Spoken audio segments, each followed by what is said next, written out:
Assalamualaikum warahmatullahi wabarakatuh. Perkenalkan, nama saya Anjeli Dwi Putri dengan NIM 210031195 dan rekan saya yang bernama Intan Melia Firisa dengan NIM 210032006 dan Rani Ernata Dewi dengan NIM 2108681, kemudian Dwi Ambernewa dengan NIM 2103193, kemudian Mesyara Zuarnis dengan NIM 210862221.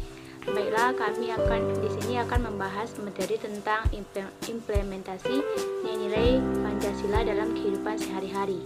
Pembacaan pertama yang akan dibacakan oleh saya sendiri.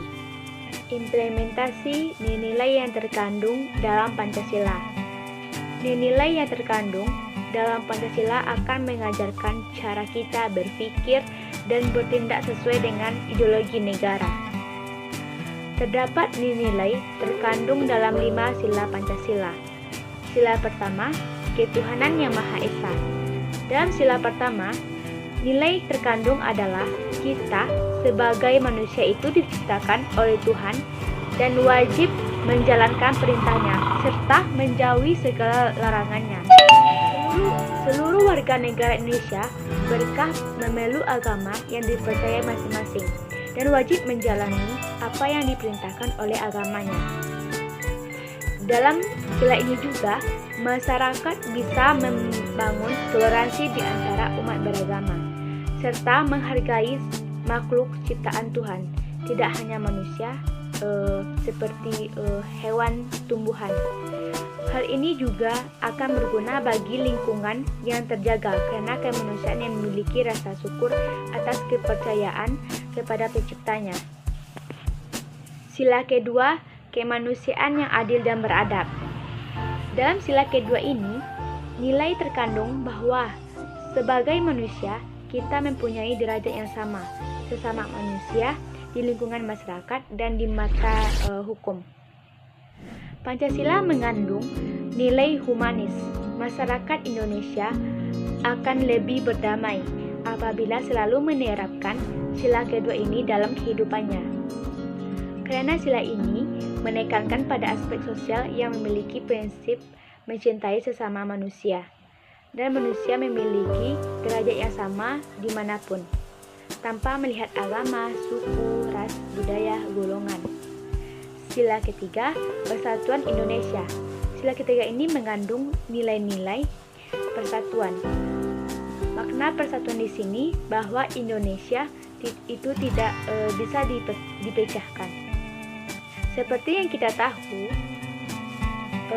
Indonesia memiliki banyak pulau, yang artinya jutaan manusia tinggal dan hidup di Indonesia. Apabila persatuan tidak ditekankan dalam kehidupan, maka tidak akan terjadi perdamaian di negara Indonesia. Dalam hal ini, perlu dikembangkan rasa cinta tanah air, rasa cinta pada bangsanya, dan Bhinneka Tunggal Ika. Sila keempat, kerakyatan yang dipimpin oleh hikmat kebijaksanaan dalam permusyawaratan perwakilan. Sila keempat ini mengandung makna yang menjelaskan tentang adanya kebersamaan atau kerjasama dalam mengambil suatu keputusan dan cara menanganinya, serta adanya kejujuran. Artinya, para pemimpin di Indonesia perlu memiliki kebijaksanaan dalam mengambil suatu keputusan untuk kebaikan masyarakat. Terkandung di dalamnya prinsip asasi kerakyatan, musyawarah mufakat, dan demokrasi. Sila kelima, keadilan sosial bagi seluruh rakyat Indonesia. Dari nilai kelima Pancasila ini, berkembang perbuatan yang mencerminkan sikap kekeluargaan, juga gotong royong. Dengan demikian, dikembangkanlah sikap adil antar sesama, menjaga keseimbangan antar hak dan kewajiban, serta menghormati hak-hak orang lain. Sila kelima ini sangat besar bagi kehidupan warga negara. Kemakmuran seluruh rakyat dan seluruh kekayaan menjadi kemakmuran bersama dengan membantu yang lemah dan melindunginya. Kondisi masyarakat Indonesia dalam menerapkan nilai-nilai Pancasila. Kondisi bangsa Indonesia saat ini dapat dilihat dari pola perilaku dan kepribadian masyarakat.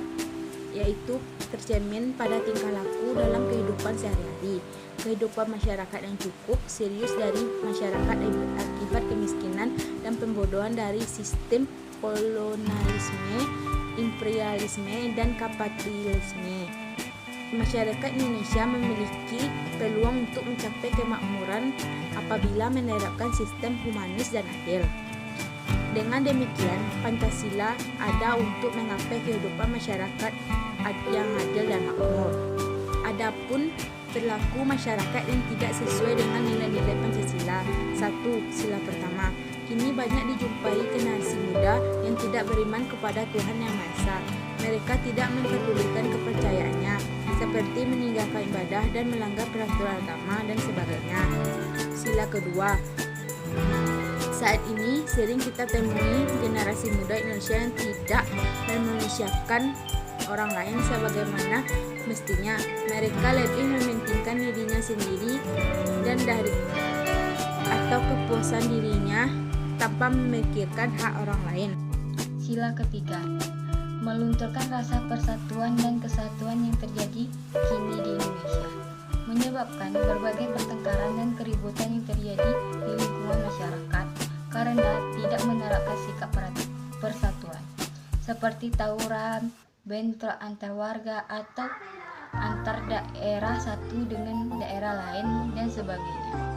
Sila keempat, masalah yang terjadi saat ini di Indonesia terkait dengan demokrasi, yaitu money politik yang masih dijumpai saat pemilihan pemimpin.